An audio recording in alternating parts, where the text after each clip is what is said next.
Welcome to Unemployed and Afraid, a podcast that explores the glorious mess of building your own business with the people doing it.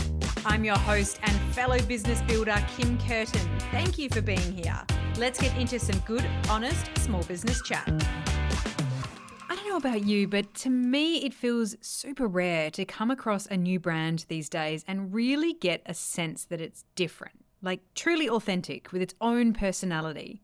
Andrew's sock brand, yes, socks, they are awesome. His sock brand called Mennie, that's M-E-N-N-I-E, is exactly that vibe. And after talking to him, it's easy to see why. This brand is an extension of Andrew, his passion for art, for giving things a go, for creating, and this conversation feels like an homage to us business owners who get ourselves into so many uncomfortable moments in pursuit of our most random dreams. And sometimes you just really do have to laugh at all the shit we do. Through the sharing of Andrew's story that you're about to hear, you'll uncover the power of a creative project to bring you into a new state, making your business idea happen when everyone says it can't be done, going DIY at all stages of business development, the surprising benefit in starting small, the value in selling a product face-to-face, the surprising side of influencer product placement, and the slow days that can change your life. Let's get into it. I have been looking forward to chatting with today's guest for ages. And here with me is Andrew, the owner behind Mennie brand, the art-inspired sock brand built from gorgeous Byron Bay. They are premium quality socks for lords and ladies inspired by art, subcultures, and Bundjalung country, and they refuse to be pigeonholed as a skate surf brand. Instead, many are building an inclusive community of individuals united by a love for quality and style and killer socks made from the best quality products with originality, style, and long-lasting comfort. Since needing to scratch a creative itch in 2015 and make something different, Andrew realized that you could, in fact, put artwork onto socks. And what followed was a lot of research and pushback from printing companies to get to where we are today, where paintings, drawings, and photography are making their way onto the feet of very cool humans. They sell direct to customers online and are also stocked in some of the finest stores around Australia, Japan, and Ireland, with an aim to be sold in the single best store in every town in Australia. The road to Mennie brand has been bumpy, as the very best of stories are, and I can't wait to hear all about it. Andrew, welcome to Unemployed and Afraid. Thanks for having me. I would actually love to know a little bit about your wife, Melanie, and how she might describe you. My wife, Melanie, is from Northern Ireland, where I'm from. She's a clinical pharmacist. She is the mother of our beautiful daughter, Nancy. She might describe me as positive, hopefully, optimistic. Probably not the best businessman. The business side of things, like the accounting and figures, is probably my least strong point. I just want to be creative, but apparently that's not enough these days. That is very relatable. I think so many of us love the part of the job we love and hate the part of the job we hate. And I think there's many people who relate to the accounting side in particular. But I also want to know a little bit about life before Mennie, because I had quite the enjoyable process researching what you were doing before, which is pretty different, and the journey that you took to even starting the brand. So well before you were getting started, maybe take me back to the mother country. What were you doing? So I went to university and studied construction management in Plymouth in England. But I wasn't ever very interested in that, to be honest. So I came out of that and just started working in hospitality and a bit in construction and whatever I could just to get by while I surfed a lot. For some reason in Ireland, I think I was so bored when I was a kid, I started surfing. And it was freezing and horrible, but yeah, so much fun. And I started doing surf competitions and doing okay in those. And that led to a bunch of traveling and competing around Europe and around the world a bit. And I came to Australia, I think 2005 for the first time. And I remember my first day just being like, man, this place is amazing. Is everyone on holiday? Is this a joke? And then I slowly realized that everyone wasn't on holiday, but it was just a very nice life here. And people like really made the most of their free time and kept their work commitments when they had to as well. And kind of dreamed of living here someday. And then, yeah, I met my wife and kept coming back here for like surf trips. And yeah, every time I came back, we were like, oh, we need to find out a way to live there. And then in 2009 or 10, I was here actually in Barron and I hurt my back and had to fly back to Ireland for surgery. After that, my wife Mennie and I came out together and I was recovering from surgery and I wasn't sure if I was going to be able to surf to the same standard again. So Melanie had the idea of buying a little like handy camcorder and started like filming my progress or whatever. And it was good. Every day I could see like a little improvement in surfing again, and I ended up like getting back to a good level and picking up some sponsors and stuff again. And then we kept just making these little surf videos of our travels, got quite a following through those. And then we went back to Ireland for a couple of years, and the Irish surf community where we're from were like, oh, you got to make a film about surfing here. And it had never been done in the North Coast. And we were like, oh, okay, we'll do it. And we made like a 45-minute film of kind of the whole scene, like everyone involved, like not just the good surfers, like everyone, and had a full-on like premiere and stuff in a theater, and like sold it out. Had like hundreds of people like at the premiere. It was really cool actually, and had like arranged music for it, and yeah, it was cool. We ended up making 2 of those actually. Both were really successful. Still, when we could sell DVDs, that's how long ago that was. And then, yeah, we moved back over here and it was kind of time to do something more serious, which doesn't sound like a sock business, but I kind of had the idea of, I always wanted to do something myself. And I always had different clothing sponsors for surfing. And I kind of was always interested by the marketing and the design. But yeah, I thought selling t-shirts was going to be pretty tricky because there's so many brands doing it. And I'd always been into painting and art and drawing and photography. So once I figured out you could put artwork onto socks, I was like, that's the thing, because no one else was doing it here. And I now know why, because it's not the easiest thing to do, but it's fun. So yeah, started doing that. I was actually working at the farmer's market for a friend selling apples when I started that. And I kept that job for a long time actually when I started the sock business. And it was just in my garage, printing every pair of socks myself by hand, which was very slow and hot. But yeah, that was kind of the beginning, I guess.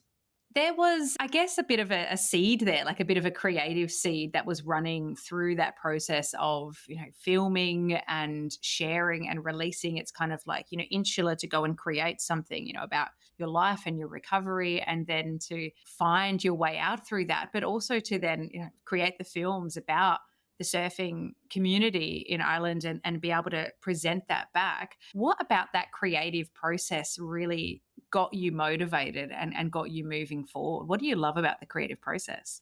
Just everything, like I've always liked photography, and through like skateboarding and stuff, like I used to make like little skate videos with my friends, and like the editing process of that and picking the music and like timing the music. And then like when we made the surf films, like all the editing with that, again, picking the music is so important, and music's such a big part of my life. And yeah, even like designing DVD covers and posters and all that stuff, something that gives a feeling from like looking at a poster to like actually watching something and hearing the music you've picked. And yeah, I don't know, there's just like, I feel like there's art, photography, music, I kind of love all that. And if I can turn all these hobbies that I love into some kind of business, then I'm winning and I'm very happy. So yeah, I feel pretty lucky. So when you first had the idea for putting artwork onto socks, like what was that journey like to try to figure out how, why, what sort of investigation did you have to do?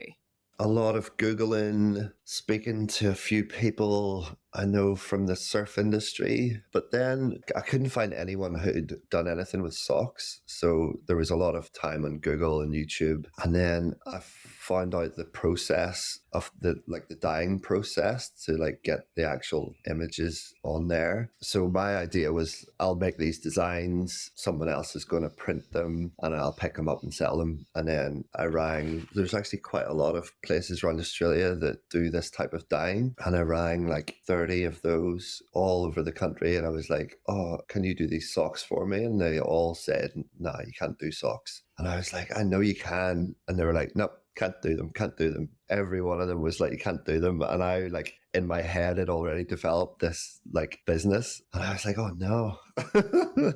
I think I was pretty naive, to be honest.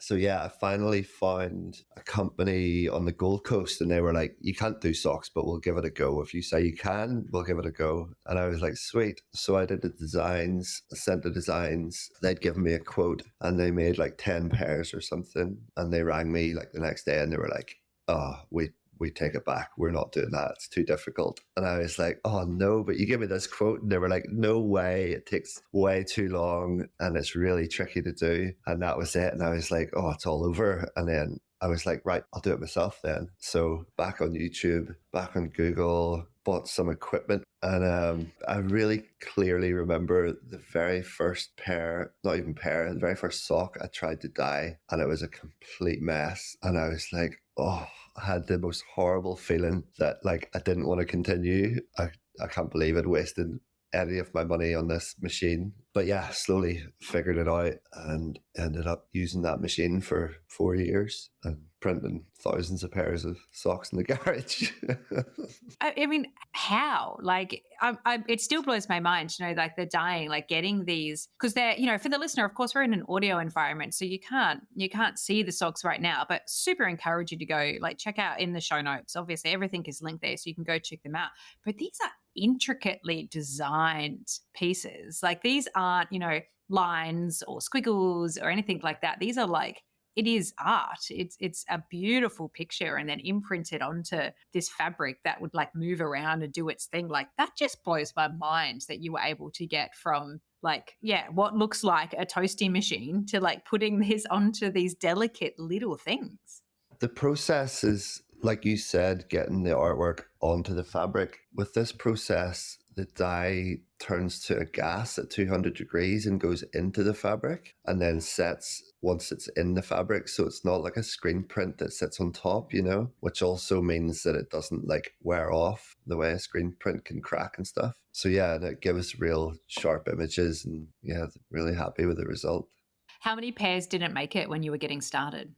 Oh, hundreds. And it was a strange start because, like I said, I hadn't planned to be actually like printing them, dyeing them myself. So I was like, oh yeah, I'll get on cracking with the business side of it while they're getting made, But it turned out that I was like chained to the panini press for most of the week for a few years, not being able to do much else. And then like friends of mine were like, oh, why don't you just employ someone to do that while you get on with the business stuff? And I was like, well, first of all, the conditions in my garage were probably not that great, to be honest. It's like the machine's 200 degrees, like it was pretty grim work. And if I had to pay someone like even minimum wage, which is still a good wage, if I had to pay someone that, it wasn't feasible, So it was me or no one at that stage. And to be honest, like since day one, and maybe with every project I've done, it's always been very DIY or nothing, and you kind of learn that way. I think the fact that I had to do all the dyeing myself, it was actually a blessing in disguise, I think, because if I had had the confidence to get someone else to do all the production, I would have then learned about minimum order quantities. And I would have had the balls to be like, yeah, this design's sick. I'm going to order 1,000 pairs of these. But then, because I was doing it one by one and then selling them at the markets and stuff, I could get the feedback and realize that, no, actually that design is rubbish and no one likes it, So I had like a kind of better way to learn, especially not having confidence.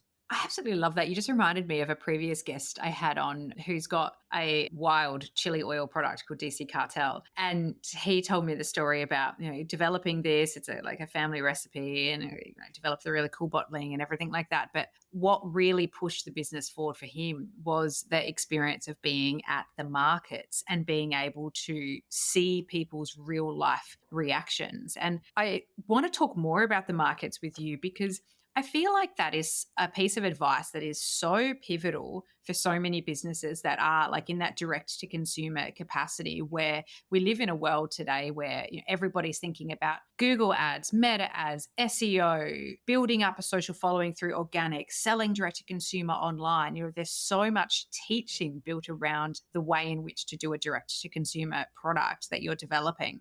And they miss this kind of piece of the puzzle, this conversation. I had a jewelry designer on ages ago who, was doing the same thing. That experience of being face to face with your customer or potential customer who walks away because they don't like it. Take me to standing behind your market stall for the first few times and what that experience was like and what it taught you. Yeah, before I'd even decided on trying a sock brand, I knew that whatever business I was gonna try, that I would start it at the markets. It just seems like such a no-brainer to pay $50 to have a stall and talk to hundreds of people and get all that real feedback. Because, you speak to your friends or family or whatever, and you're like, what do you think of my whatever? You don't get real feedback, Everyone means well, but you need those total strangers. And to be honest, like selling at the market, sometimes a lot of the time people don't think that what I'm selling is mine. So I get like even more honest feedback. Like people come into the market and be like, oh, these socks are cool. And I'll say, thank you. And they'll be like, oh, it's yours? Did you design these? And I'm like, yeah. And they're like, oh, really? So, yeah, the markets are just like, where else are you going to get that amount of real feedback for $50, to get in front of people and to be able to answer questions? And yeah, it's great. My very first market, well, actually, the first few, I was really nervous just to have made something and potentially hear that it's rubbish or no one likes it, definitely a nervous experience. But yeah, the markets, I never expected to still be doing markets. Like I do 2 or 3 markets a month. And initially I thought I would try markets for a few months and then I would blow up,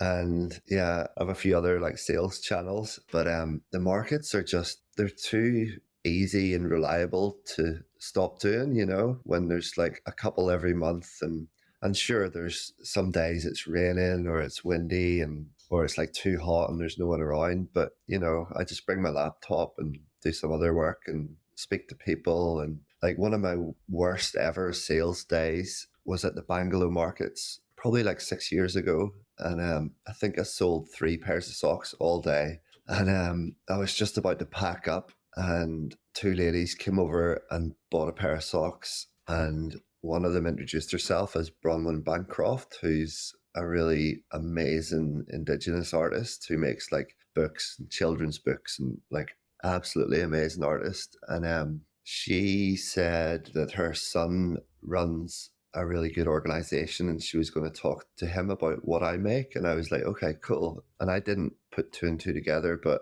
her son Jack rang me the next day and I was in the garage printing socks. And he was like, oh, my name's Jack Bancroft. I'm the CEO of AIME. Don't know if you've heard of it, AIME.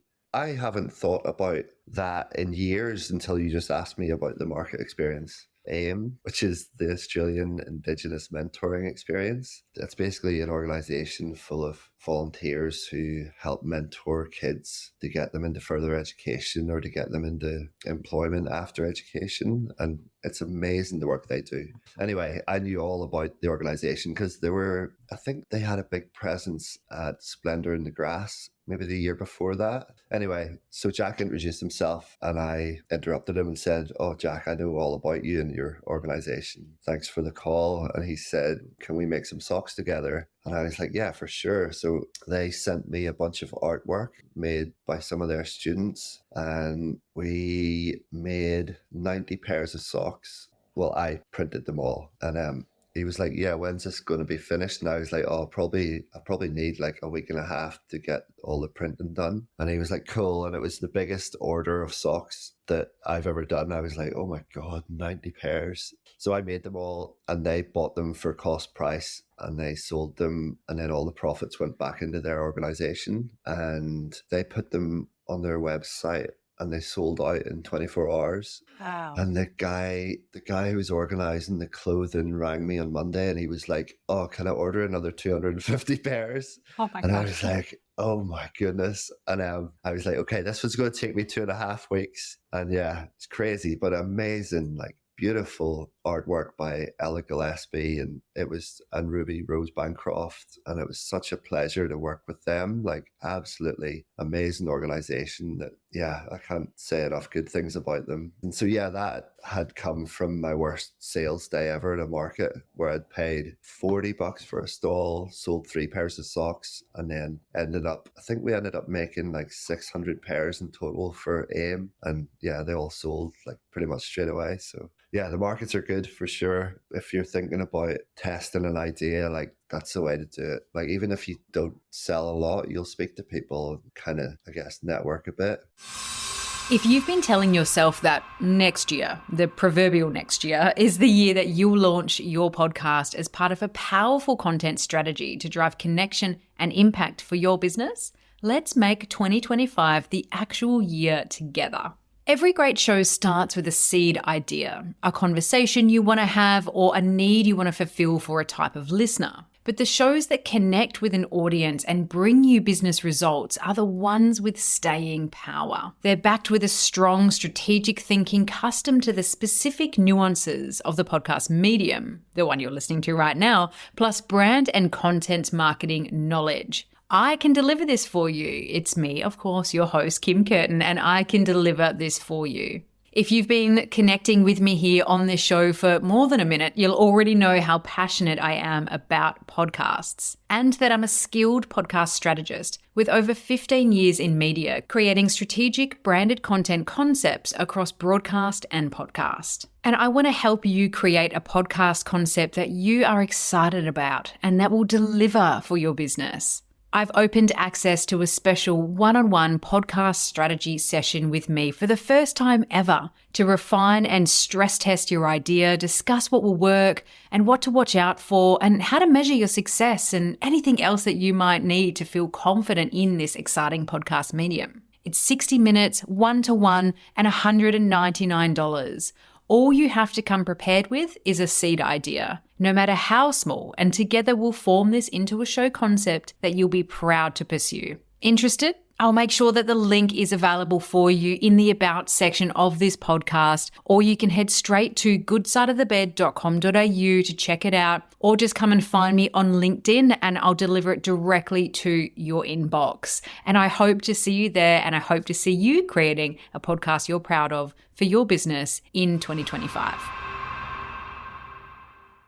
I absolutely love that story. And I love it because it just is that reminder that even on those shitty days where we feel like nothing is happening, shitty weeks, shitty months, like, honestly, I think I've had like shitty 3 or 4 months, in a stint where it just feels like an absolute famine with what you're working on. And it's just like a crawl. And there can just be things happening that you can't see, or one moment, one conversation that isn't necessarily going to result immediately in a huge influx of revenue that's going to solve all your problems or do anything like that. It's actually, the connections you make, the community you build, in that instance, the ability to give back to a community that you care about, to be able to, be connected and be, part of something so special. Like I just love the magic of business for that aspect, like that you never know what's coming around the corner. Yeah. So that impact, that, meeting wasn't the only one that had an interesting impact on your business.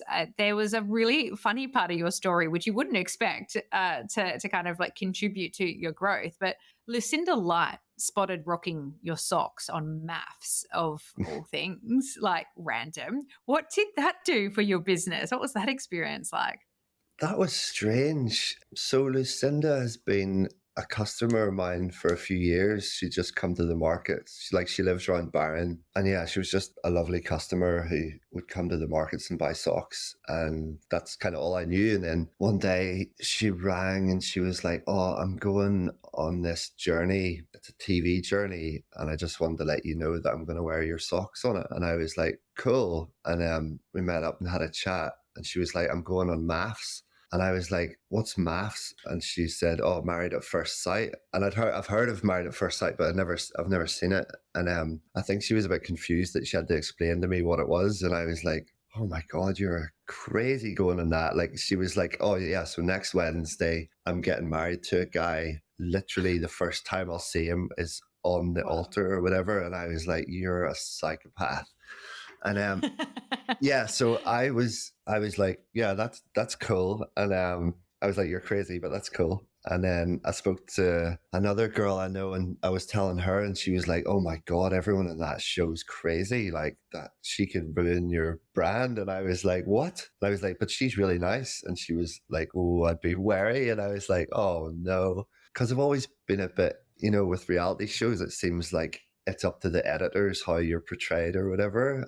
And I was like, oh, surely she can't come across not nice. And yeah, so then like 6 months later or whatever, it was on TV and people started like taking screenshots of scenes where she was wearing my socks and sending me them. And I was like, oh, this is mad. And it turns out, like, rightly so, like, she was portrayed as she is, and she came across like lovely and kind, and yeah, everyone fell in love with her, and her success like blew up. And in the UK, she's like a massive star over there and stuff, and everyone really fell in love with her. So yeah, it was really cool. With regards to its effect on my business, it hasn't really had much, to be honest. Like, a few messages, maybe, no joke, maybe like 4 new customers, which is crazy because I wasn't sure what to expect, because her social media following went from like a couple of thousand followers to like 600,000 followers or something, and she posted on there about my sock business and stuff, and I was like, oh no, I better get everything ready, on the website, and make sure I've got like all my inventory set up properly. And then nothing really happened, and it was interesting because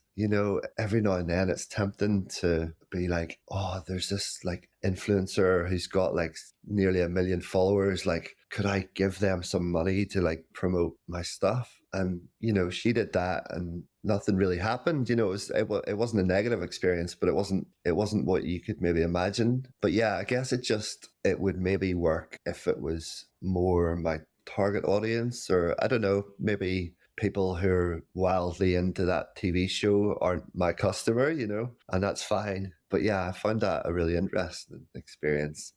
Yeah, it is interesting. I'm certainly not in the influencer marketing industry, but having been in the radio industry where reach of audience is like the hero. How many people can I reach with this message? To be able to sort of play that conversion game. But it might not necessarily be what you need it to be. Whereas a day at the markets can result in something so significant and so impactful from being face to face. I just think it's an interesting aspect, an interesting way to look at it. You have, like I said in the intro, you've gotten into some pretty cool stores. You're international as well and growing. How has the experience been reaching out to stores, getting in stores, moving into that more wholesale type space? How has that been for you? That has been a real challenge personally. To be honest, the first stores came to me again at a market, which was great. And that's like the perfect way to start that relationship. It just seems to work better than me begging some shop to take my stuff.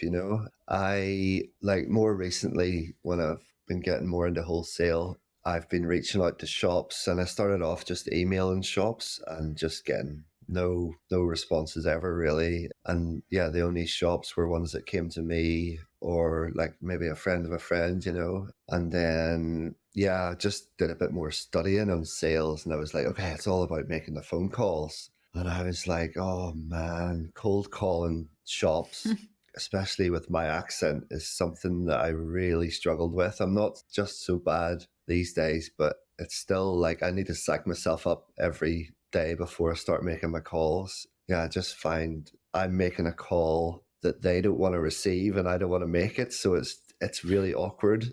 And yeah, half the time I'm like calling, I'm like, oh, my name's Andrew. I own a small sock business. And they're like, you own a what? And I'm like, oh, socks. And they're like, what are you saying? And I'm like, oh my goodness, I just want to hang up. And yeah, it's tricky. And I understand that. Like people call me all the time wanting to sell me solar panels or whatever. And I'm like, oh, can you stop calling me, please? But yeah, mostly people have been polite. In saying that, actually, there's a shop that's kind of half cafe, half retail. And I rang them like a year ago, maybe, and it's probably one of the weirdest calls I've had because I didn't know what time to ring them because they're a cafe as well. Usually, if it's like a clothing shop, I'll ring at like 10 o'clock in the morning when they're just opening up and not they've got a bit of time to talk, you know. So I rang these guys at like 2 o'clock thinking, you know, they'll be closing or whatever. And that's probably a good time. They might have a minute to chat. And as soon as the girl answered the phone, I could hear it was just packed in the cafe. And I was like, oh no. And I tried to explain what I was doing. And she was like, sorry, I can't understand you. What do you want? And I was like, oh, it's okay. Would you have an email address? And I'll send some information. And she was like, oh yeah, just send it to info at whatever. And I was like, okay, thanks for your time. Sorry to bother you. And then I was still on the phone. And before she hung up the phone, I could hear her saying to someone else in the cafe, who the fuck calls at this time? And then she hung up and I was like, sat at my desk still on the phone going, oh no. And I was like, well, that's never going to work. And lo and behold, at like 7 p.m. that night, I got an email back from the buyer and she was like, I absolutely love your stuff. I'd love to sell your products. And I was like, no way. I wasn't even going to send the email after the phone call. So yeah. And then sometimes people say they love it and then they never buy it. So yeah, it's a tough game, the old sales I've been learning. I think it's probably the thing that so many of us struggle with. That's very funny. Did you feel tempted to mention something about that in the email? But I think I did. I think it just said, sorry to call at a busy time or whatever, you know. But I was very close to not sending the email because I was like, she is so not happy with me. Oh, there's such a thing about, just having to be ruthless and kind of just take us out of it a little bit. But, I'm someone who's quite sensitive to negative feedback or, and anybody sort of saying something bad about what I've done, people pleaser from way back. So I can absolutely understand how that would have stopped you in your tracks a little bit, but I'm so glad that you pushed past that. And I think that's just what we do as business owners. We do the shit that makes us feel wildly uncomfortable every day because there's something bigger that's driving us. Like when you put so much effort into creating something, from the development of the logo, the website, let alone the product, just like everything, to then just have that last hurdle where you're like, oh, fuck, it's just something that can push you over the line to do the thing that you don't want to do that's going to get you to that next level. Yeah. I feel like there's a lot of days where I'm like Wednesday's my sales day generally, and nearly every day is my sales day, but Wednesday's my cold calling day that I kind of don't look forward to. And then I'm like, sometimes I do look forward to it and I'm like, here we go. This is going to be a good one. And I get bad ones and it's like, yeah, I struggle with motivation sometimes, but then I'm like, I'm so grateful that I'm getting to do all this. You know what I mean? I think up ideas for designs or whatever and make them and people buy them. And it's like, I don't know, to me, that's just crazy. And then every now and then I see someone wearing a pair of my socks and I'm like, I painted that picture and they gave their money for that. And I don't know, I feel like I'm unqualified to be given money for something that I just thought of. You know what I mean? Mm-hmm. But yeah, that's what motivates me. I know that feeling so well. I think so many of us do. It's like, it's one thing to be given a role that you do. And perhaps I think so many of us get into any kind of employee position and you're like, oh, there's probably a lot of elements here that I don't know. But it's a completely other thing to be like, wow, I had an idea. I figured out how to do it. And here it is as a real thing. And I'm actually being paid for it. It is the weirdest sensation and the most growth orientated sensation to be able to do it. And it certainly takes a little something to kind of drive you to keep doing it. How do you keep that motivation up to go through those hard stages and to keep building, to be able to support your family with this aspect of work that you're doing? Yeah, I guess to be in a position where you are able to make money from something you've created. Like, it would be so disrespectful to not put everything into it, you know? Yeah, I don't take it for granted, you know? I think, like I said before, previously I wasn't good at all with the business side of it, but I'm like slowly learning, you know, all the accounting software and the stuff that I really struggled with or wasn't interested in, you know. And I'm definitely getting better, but it's not just this business doesn't alone support my family, you know. My wife's a clinical pharmacist, and yeah, if it wasn't for her steady income, like this probably wouldn't be possible. But yeah, the motivation just comes from feeling fortunate and respecting the fact that I've got an opportunity to have such a passionate career, I guess, doing stuff that I enjoy and meeting nice people and seeing my products out there. Pretty mind blowing, I think. Thinking back to that Andrew who was, pressing his kind of first pair of socks, or even before that, just ripping into it, just starting to think about what this could be, what would you tell him?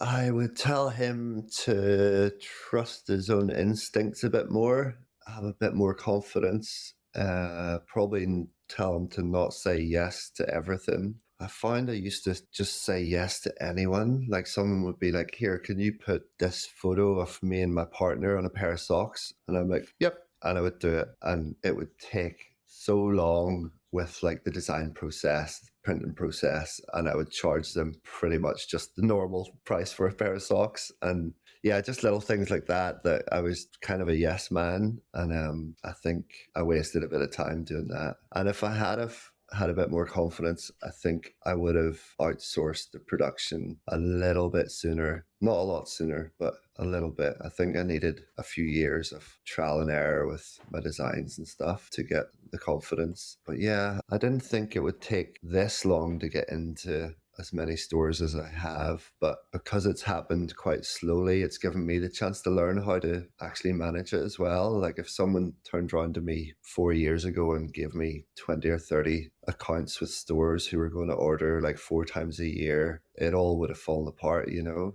But picking up stores every month or whatever steadily, yeah, it's given me a chance to learn and do it at a reasonable pace, you know. There's something to be said for that process and the time taking as long as it needs to.